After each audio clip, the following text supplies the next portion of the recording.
Well, we're at Bonneville Dam, and this is the powerhouse that was built in 1937. This is the original part of the dam, and also this bridge that we're coming up on now used to be for the locks. They have new locks now, and so this set of locks is not used very much anymore, but you can see them off to the right here. You can see the gates to the locks that are not used anymore, the new locks we passed earlier. So we're coming past that powerhouse where all of our electric power comes from, most of it anyway.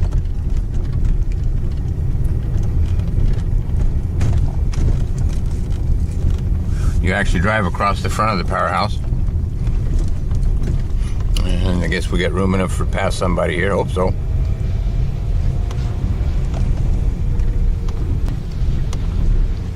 I can't stop here, but if you look inside the windows as you drive by, you can see the tops of the generators that generate our kilowatts to make the lights work.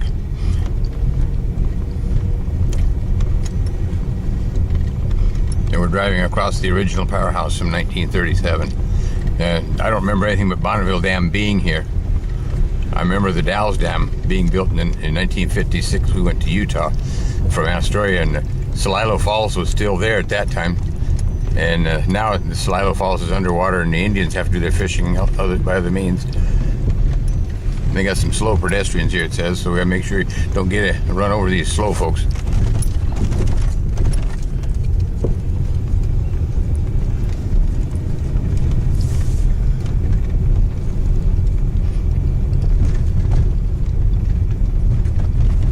And off here is the spillway. You can kind of see over here. And that's where the water goes on down river after that's not needed to make electric power. It goes through the spillway and goes on down past our house and out to the ocean.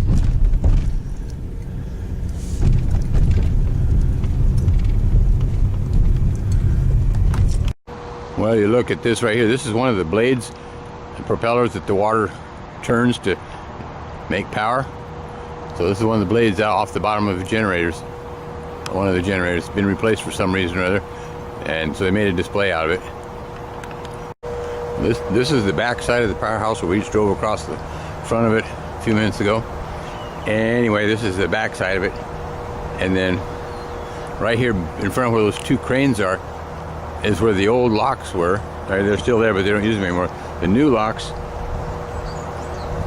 you can see them there on the other side of that wall with the rose lights on, where that other gate stuff is here. That's where the new locks are. So anyhow, that is what's on the back side of the dam. There used to be, I'm on Bradford Island, and used to be only the one powerhouse here, but back in the 1970s they built a second powerhouse. So I have two powerhouses, one on each side of Bradford Island. Well, this is a fish ladder. I don't know if we'll see any fish here on the surface, but this is a fish ladder so the fish can get over the dam and go on upriver. And each of these are kind of a small step. The fish have to go, you can go through going under it, or they can go through coming over it like the water's going. But anyway, this is a fish ladder, what's known as a fish ladder.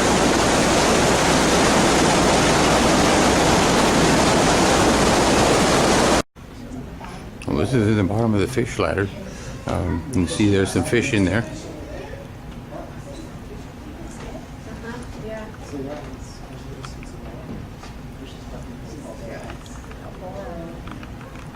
So this is what you see when you look in the side of the fish ladder below water level. Is you see the fish going through. They're having record numbers of Chinook salmon this year. There goes a Chinook right there. This big black one right here. That's a Chinook right there. That's part of their cycle. So they're born here, they go out to the ocean for like 4 years, come back here, so they actually go fresh to salt and back to fresh. And when they come back into birth, they essentially they're dying all the way up, and then they lay their eggs and all die. As you can tell, the water is really moving. There's a small fish of some kind or another. And the water's really moving. You can see the bubbles in it where it comes over the fish for the fish ladder. We're in a gallery below the fish ladder with some big, these windows look like they're about 4 feet square.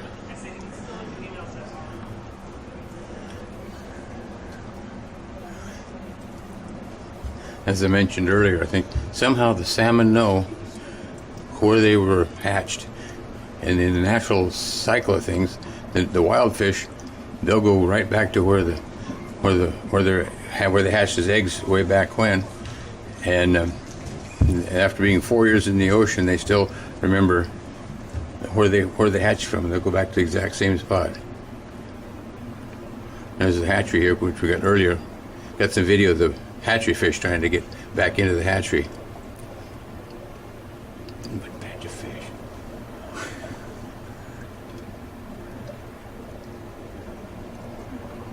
Oh, that one's already starting to move more fast. Mm-hmm. It's a buck that's already on his way. You know, the salmon, when they spawn out, they will die. And I'm not sure what the hatchery does with the spawned out fish that they catch at the hatchery, but the live fish, there's another Chinook right here. He's getting kind of turn from a silver to a blackish red color. Well, we're inside the powerhouse at Bonneville. This is one of the generators. There's about a dozen of them, I guess. Can't get far enough away or enough of an angle on the side to count them, but there's probably at least a dozen generators the size of this one right here.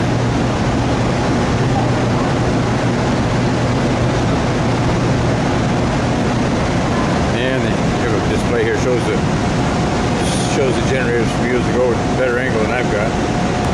And this is a model of one of the turbine blades that we saw the one out in the parking lot. Well, this is the model of what they look like inside.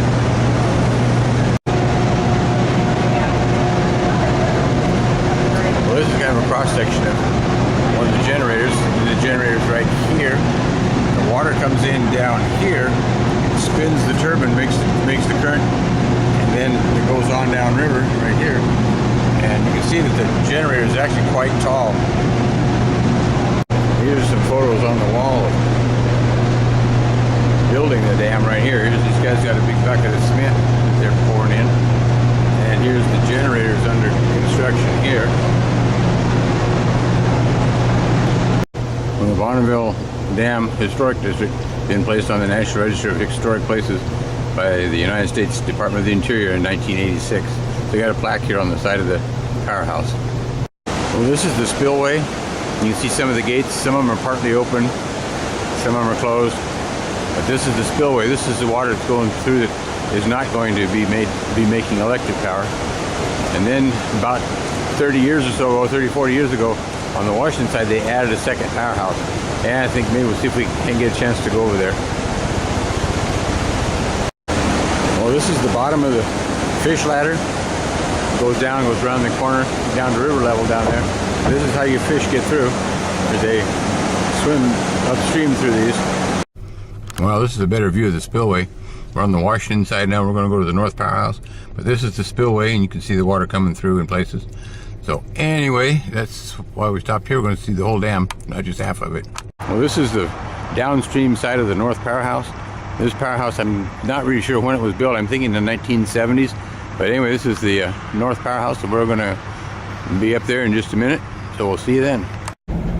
Well, we're on the North Powerhouse now, and this is the fish ladder on the north side. You can see all the way that the fish can come up over the dam. Well, we're at the North Powerhouse, as I mentioned earlier. These are the generators. We're looking from a gallery up above them. The generators out here that make kilowatts. You can actually hear them rumbling here in the building.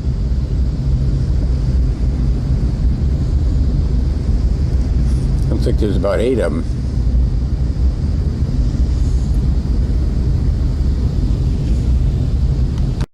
What's so good about hydropower? Well, they tell you about it right over here. It's clean, no carbon footprint to speak of. It's a renewable energy resource.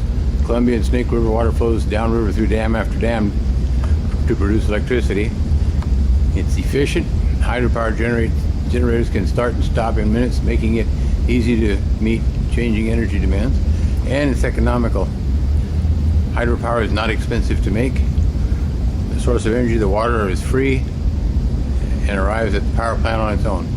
So anyhow, we're not paying the ARAB to run our dams here. Our power in Rainier is 3.25 cents per kilowatt hour versus about 15 to 20 cents a kilowatt hour in some of the other parts of the country.